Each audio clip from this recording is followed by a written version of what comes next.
Et ce n'est justement pas nos valeurs. Paul est là, vous également, vous êtes d'accord avec le fait qu'aujourd'hui, du côté de la France, quand vous avez suivi d'ailleurs Marlène Schiappa, lors de Bourdin Direct, elle déclare haut et fort que dans les jours à venir, et surtout le texte a été d'ailleurs entériné du côté de l'Assemblée nationale française, tout étranger qui sera justement en situation de polygamie sur le sol français sera purement et simplement expulsé du sol français dans les jours à venir.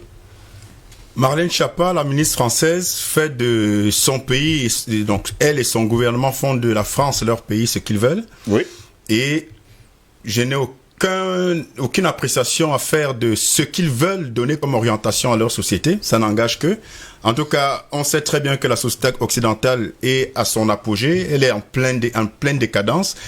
Et c'est justement du fait de ces prétendues valeurs-là qu'ils veulent nous imposer. Et c'est là la problématique, le fait de vouloir nous l'imposer.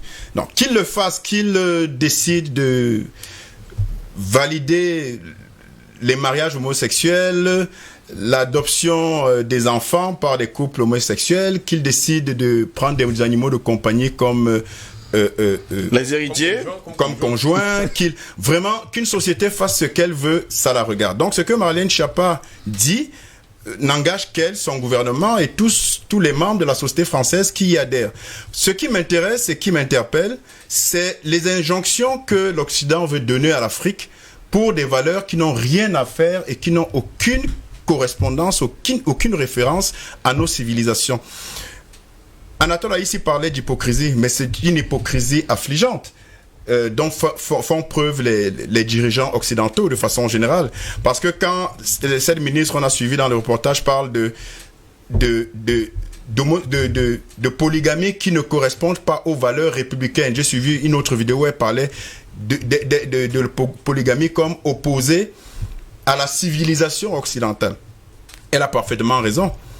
Mais quand l'Afrique, dans sa plus grande majorité, s'oppose à leurs prétendues valeurs et notamment à celles qu'ils veulent prôner via l'homosexualité, c'est propre également à nos valeurs et à nos civilisations.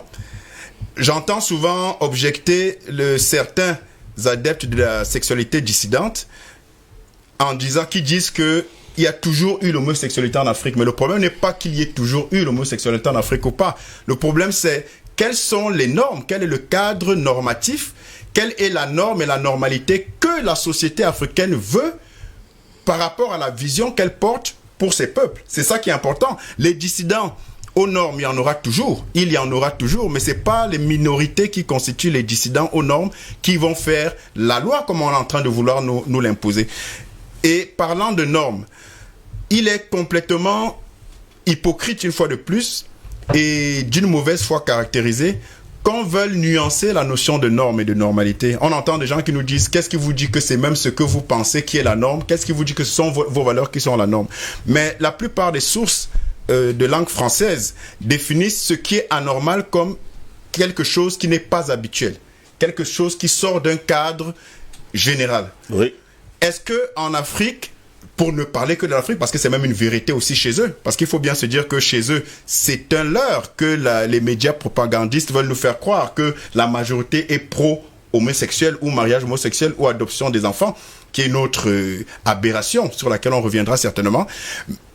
La majorité, même en Occident, est contre cette histoire d'homosexualité. Il faut dire la réalité comme elle est. C'est juste un groupuscule d'oligarques motivés par les projets d'un nouvel ordre qui se veut mondial, veulent faire passer comme des vérités générales.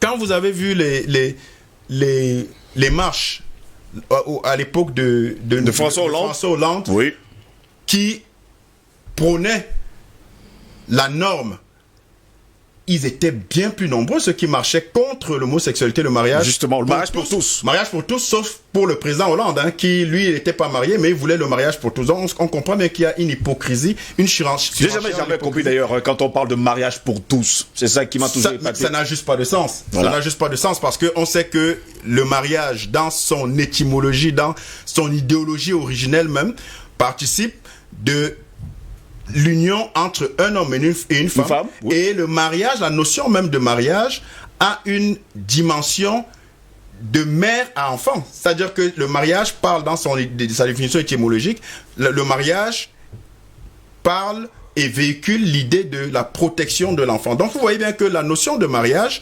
c'est un père, une mère et un enfant. Maintenant que les gens décident de s'écarter de cette norme, mon objectif ici, en tout cas sur ce plateau aujourd'hui, ce n'est pas de dire je suis pour ou contre. J'ai mon opinion qui me regarde et qui m'engage. Mais ce n'est pas ça le débat. Le débat, c'est pourquoi ces injonctions et pourquoi vouloir nous faire imposer une notion de norme qui n'en est pas une. Et je disais tantôt que la notion d'un normal indique que toutes les sources françaises le disent, de langue française le disent, indique que c'est tout ce qui est la normale, c'est ce qui s'écarte d'une pratique commune. Ouais. Est-ce que l'homosexualité ne s'écarte pas des pratiques habituelles? Oui, ça s'écarte des pratiques habituelles. Et donc, dans la langue française, l'homosexualité, effectivement, c'est quelque chose d'anormal. Quitte à maintenant y adhérer et faire partie de ceux qui prônent cette sexualité dissidente-là, c'est de leur droit, c'est de leur... ils font ce qu'ils veulent à titre individuel, mais que cela nous soit imposé comme société, comme une injonction venant d'autres peuples qui pensent que l'homosexualité c'est une bonne chose, pendant qu'on nous interdit la polygamie. Oui. Là encore j'ai mon opinion, je suis pas là pour dire je suis pour, je suis contre, mais je veux bien montrer la disparité et l'hypocrisie qui se cache derrière cette histoire. La loi française, dans son article 344 du Code civil, sanctionne la polygamie par 46 000 € d'amende et 1 an d'emprisonnement ferme, par rapport à leur valeur. Oui. La loi camerounaise, dans son code pénal, article 147, sanctionne l'homosexualité de 50 000 à 200 000 d'amende, je crois, si mes souvenirs sont bons, et à un emprisonnement de 1 à 5 ans, si mes souvenirs sont bons.